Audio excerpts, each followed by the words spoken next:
country that they hate Americans because even Americans hate Americans to that degree.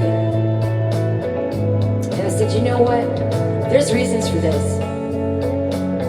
What likes to happen is they like to take the ability people have to be manipulated. We are very easily sidetracked. We are very easily distracted. We are very easily manipulated into believing that everything is personal and that we are victims. We are very good at defending ourselves. It doesn't matter which part of the country you live in. People are really good at getting bamboozled. Because when you get bamboozled with several different aspects. The first aspect is going to be your ignorance, your inability to understand another, to empathize, to know what they're going through, to understand their side of things. The other thing that you're going to be easily manipulated with is your lack of ability to compartmentalize feeling personally attacked or scared. So fear tactics are a good way to keep you in line. Another way you're going to get manipulated is by your society's views, indoctrinating you on believing what is right from wrong. How do you know what is right and wrong? How do you know that your belief system is the one that should be held up or defended? It's a very tricky situation, and it leaves not a lot of room for people sometimes. So you have radicals in some areas of politics, and you also have those that don't want anything to do with it. So you have the overeducated and the completely undereducated, and not a lot in the middle educated. A majority, yes, but not very many. The topics become so huge. They vary from spiritualism to religion, to family, to history, to geography, through all of the sciences of biology, quantum physics, regular physics, space, math, right down to language and interpretation and psychology. How the hell do we even begin to have a conversation about anything when there's this much on the table? It's huge. It gets so big that people get caught up in this inability to see things objectively, subjectively and objectively. And to be able to look at a larger picture and an overall becomes impossible, especially if you have opinions or feelings about something based on something that would be better for you or in your family's best interest. So it becomes incredibly, incredibly difficult to do that. That manipulation is known and is used against us every day in order to achieve the ultimate goals. What are the ultimate goals? Because that helps to know, right? Well, the ultimate goals are varied, but I think in the end it comes down to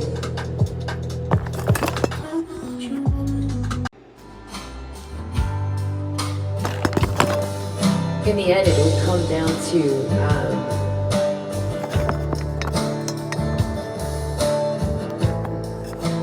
a group, maybe even a large group of people that have decided that the ones in power perhaps, that they would have the ability to sustain a way of life and to use other life to propel and to maintain that life and sustain that life. I believe the ultimate goal would be to ensure that that life is maintained enough that it is immortal in a way. I can't really think of anything else that would make any sense. The more I look at how things move and shape and come down to a bottom line, the more that I see that there's sort of a drive for a oneness, like for the one to come together. Now, as romantic and as wonderful as that sounds,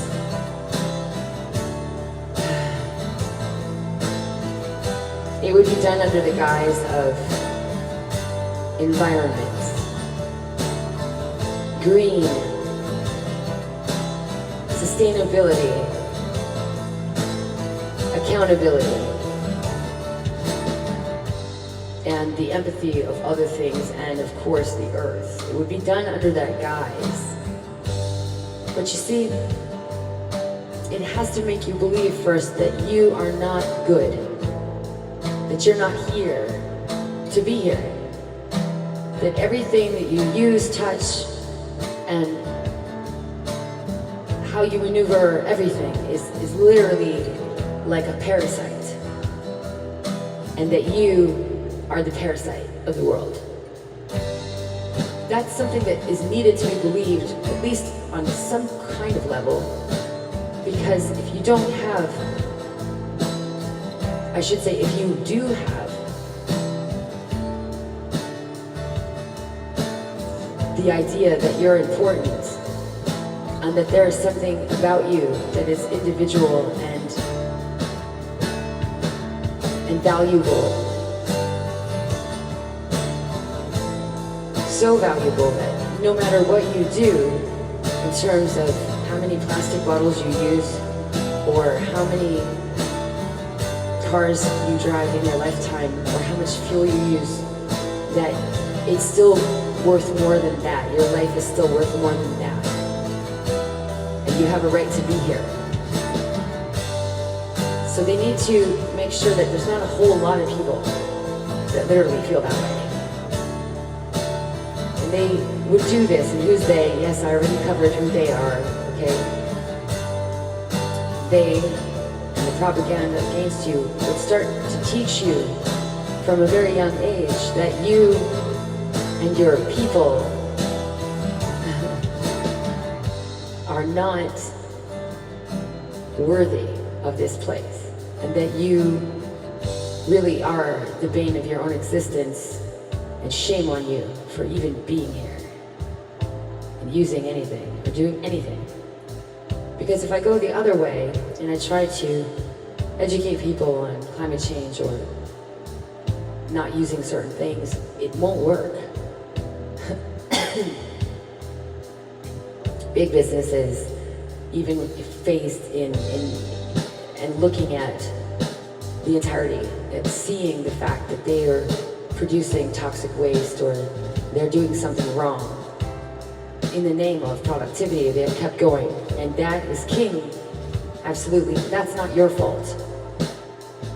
Your addiction to consumerism and the way that you move in the world is not your fault. And you would adapt to any way of life that is presented to you.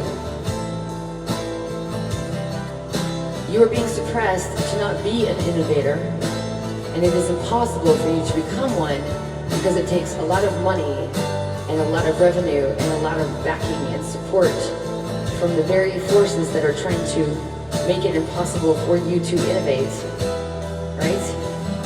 It is an incredibly difficult and uphill battle to become awakened. A lot of things need to settle within you, and that's what's been happening to people over a not so long amounts of time, people who come out of this hypnosis that they were in, I don't care what name you give it, matrix or whatever, I don't care. The bottom line is, as a group, as a mass culture of human beings, we have woken up in a way. We are starting to question and see things in a much different way. It's uncomfortable, it really is. And it is causing some triggering, and it is sort of counterproductive in some ways. But again, they anticipated this, and they know, and they're very good, because they've been doing it for longer than you've been alive. This tactic of manipulating you and indoctrinating you and suppressing you and fear, it's literally been in practice for a long time, keeping you just happy enough to release enough serotonin and dopamine to be productive and useful enough to keep it going. Because a happy slave is a good slave, and that's what you are, essentially, in this theory. And is it really a theory? Right now, we are in a state of impending doom for World War III. And that's a reality, and it is a reality we're actually going to come to know. Because tyranny, unless he's assassinated, tyranny in this case is not going to back down. It is not going to see the writing on the wall. And the more you strong-arm it or push it, or the more it's defeated, even the more it wins, the ego can't be maintained in this. It can't be subdued. Putin is just incapable of backing down. Every step he takes more forward, he has to continue. It is how he's geared, and it is exactly how he'll continue. So you might say, well, then we need to just stop him. Well, I'm sure there's efforts in trying to do that, but remember, he's KGB. Surrounded. That's KGB. That's a pretty intense thing. There's money, lots of money. There's lookalikes.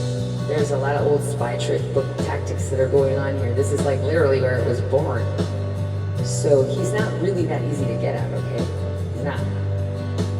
So the other part of that is Ukraine is actually, unfortunately, and I hope I'm not starting something by bringing this out into the open, but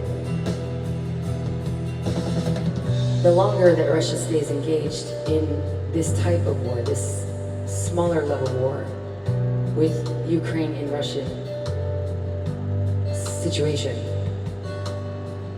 because Ukraine is very powerful and they will hold up at least a year. They can literally go for a year. But the reason why other countries of NATO, especially too, are not in there backing them up the way they should be, you know.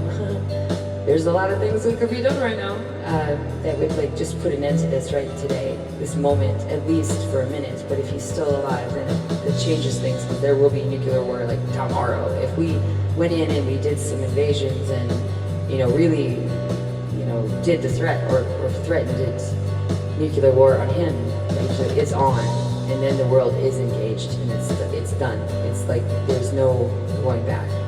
If we can deplete him of his resources, which even shutting down his sanctions is not enough because of these oligarchs that he has. He's got 118 of them in estimate. And these are $1 billion. These are billionaires, like uber rich people that he has surrounded himself with. And he has about 118 of them, so you know, if they're billionaires, do the math, and you know, gets half of what they have. And they're supportive of him for whatever reason. So they're not all identified. We don't know who they all are. We don't even know if they are all in support at this moment in time. China has also, you know, given him all the money for the fuel already, so they already did that deal. The money's already been spent. They gave it to them. So that support has been done. It doesn't matter what it looks like Ping is doing anymore with Putin. It doesn't matter. They've already struck an allied force. It's done like dinner already. And so my point of this is that You got a lot of other issues because we are not educated. We are not educated as a people. We are just simply not educated.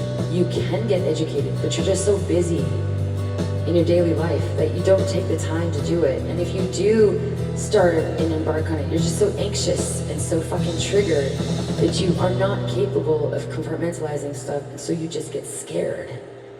And that also is something that's been done to you. A human being has an incredibly huge ability to adapt and to be able to make rational decisions under pressure. We can do this. But it's become so big. Like I said, it's so big. You've got every single aspect of the human experience under one roof here. You begin to debate something, or something starts to take momentum, and all I have to do is throw a wrench in it, and I just have to mention someone hates the other person because of the color of their skin, and then all of a sudden you're arguing about that, and I've distracted you enough that that's all I need to do. Now you'll just eat each other alive, and that's the point. And I can just keep going on now. I can do that on mass levels, I can do that on small levels. In fact, it's probably done so often that we actually now do it to ourselves because we've been learning that trick for a long time, so now it's a habit to just get involved that way. Like, someone's got to bring that shit up. It's not important to everything. Not every topic needs to be dissected to a point where it entails every single aspect of the human victimization.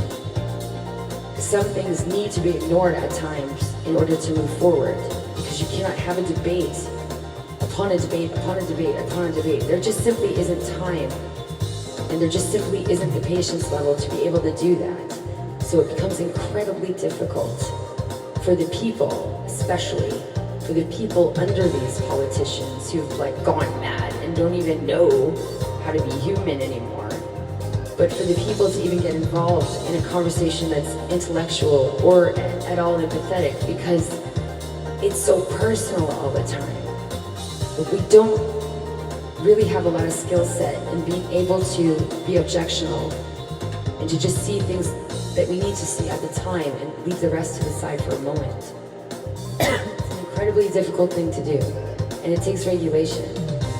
And unfortunately, we just don't have enough education or enough knowledge about any other person or any other culture or any other motive that we just cannot do that. We could if we took the time, but again, we are made to be so busy that we can't do that. That's because your consciousness as a human being is powerful, and the more people that come together to agree, the more that reality is encompassed and actually does become reality. I'm sure we've all heard by now of the force of manifestation and how that's a very plausible and actually a scientifically based method of achieving now. And it is functional and it is successful if done in the correct way. It can also be very defeating if not done in the correct way. So it's got a duality just like everything else. But that consciousness is why you're being manipulated, because that consciousness can create so many things, and that's why you're being distracted. That imagination, that feeling, and that logical center is absolutely precious. And if turned off or manipulated in the right way, I can control you, and I can control that consciousness for as long as I'm getting what I need. Money is a concept. Money does not exist.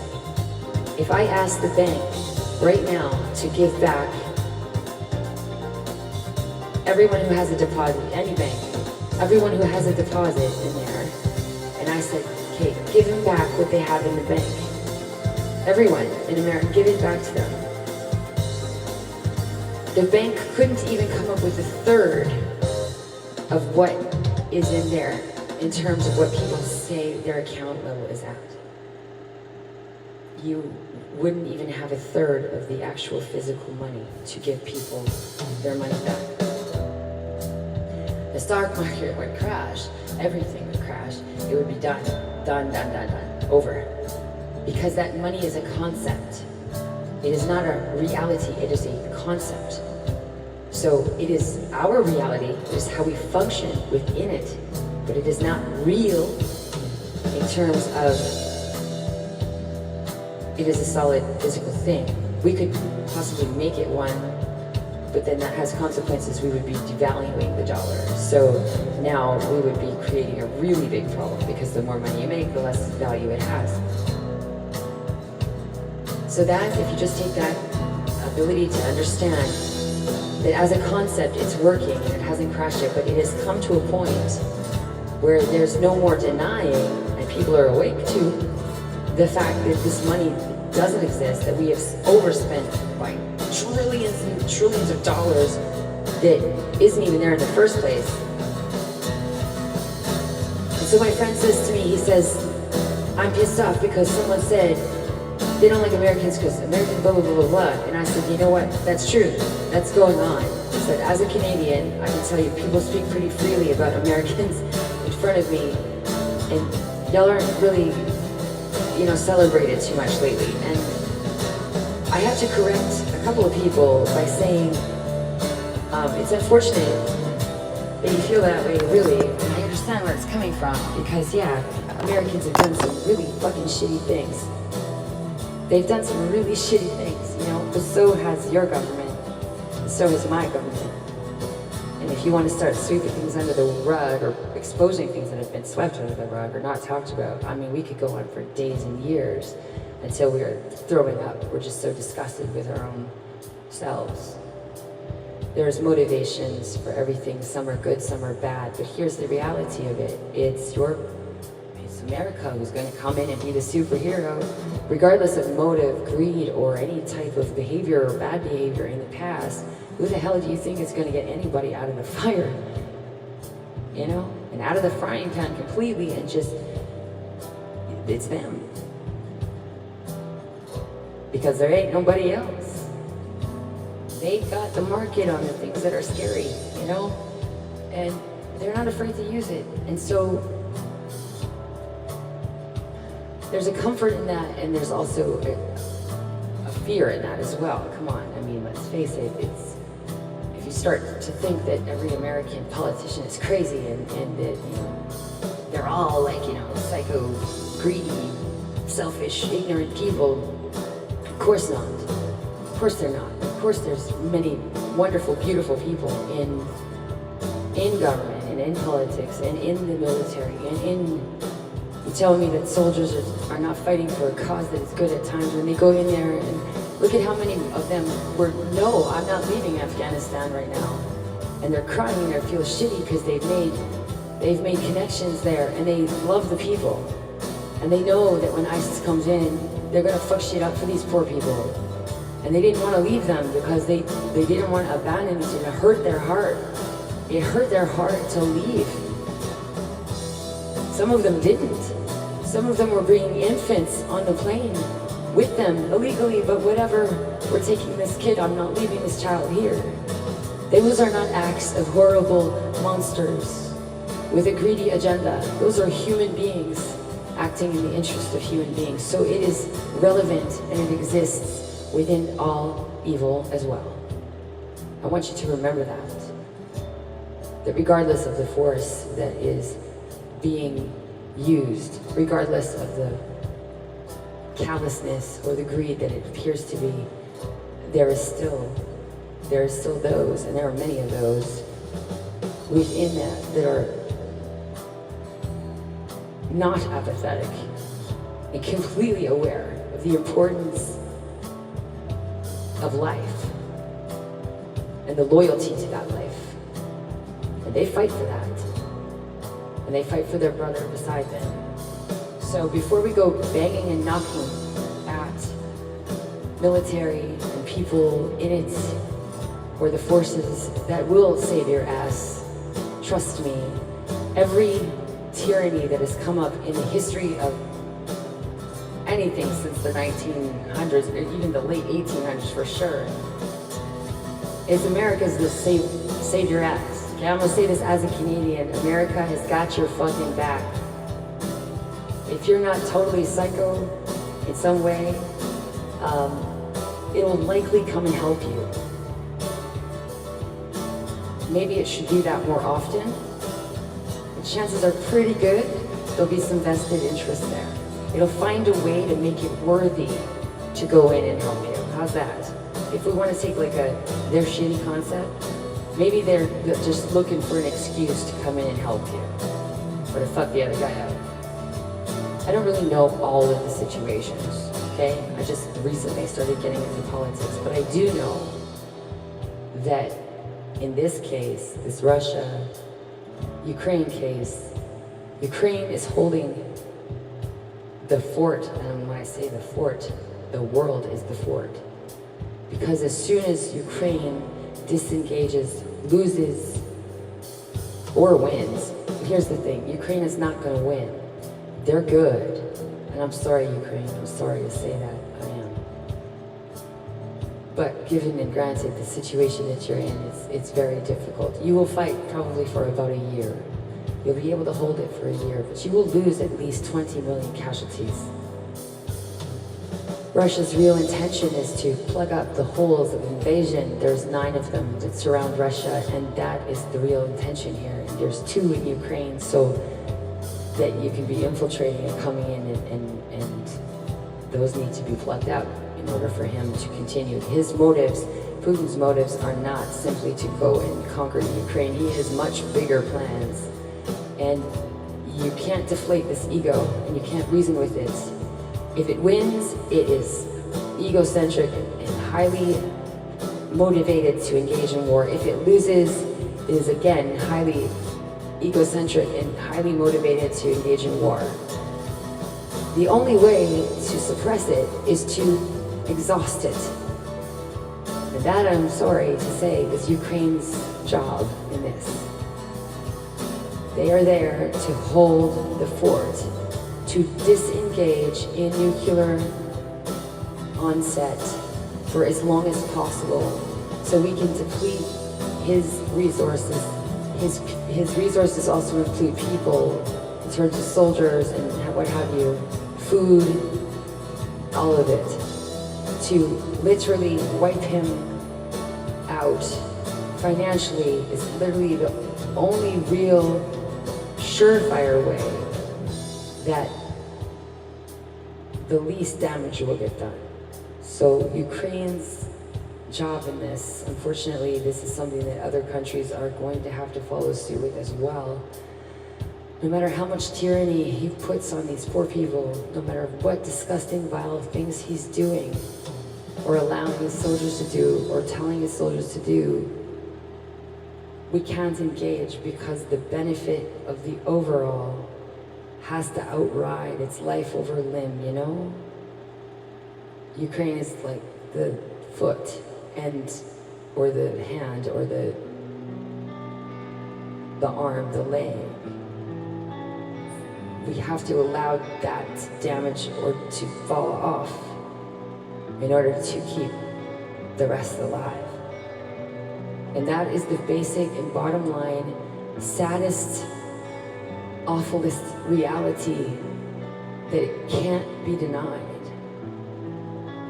This is literally the most humane, in overall numbers, way to do it if we can't assassinate him first. Or get the soldiers of Russia, all of the people, to just disengage now. I don't know though if he would incorporate Chinese soldiers at that point. I don't know. He may have a backup plan for that. I have no idea. But as it stands right now, and how the actual energy is in this, he is not going to back down. And so this is why things sometimes are not as easy as it may appear at first to achieve or to accomplish even within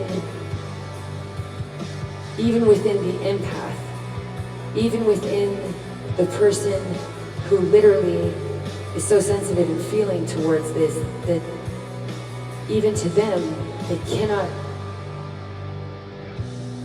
not understand life over a limb. And it's sad that this is in the world, that this tyranny exists. This evil is evil, it's evil as it comes. And there's a few of them. I think, personally, it should be our first and only goal as 8 billion people on the planet to eliminate them, to identify these evil North Koreans, dictator, China's dictator, just there's however many of them, identify them and cut them out like cancer. I don't care what the hell you do with them, to be honest. I don't care how you do it. But this can't be allowed to continue. This tyranny needs to stop.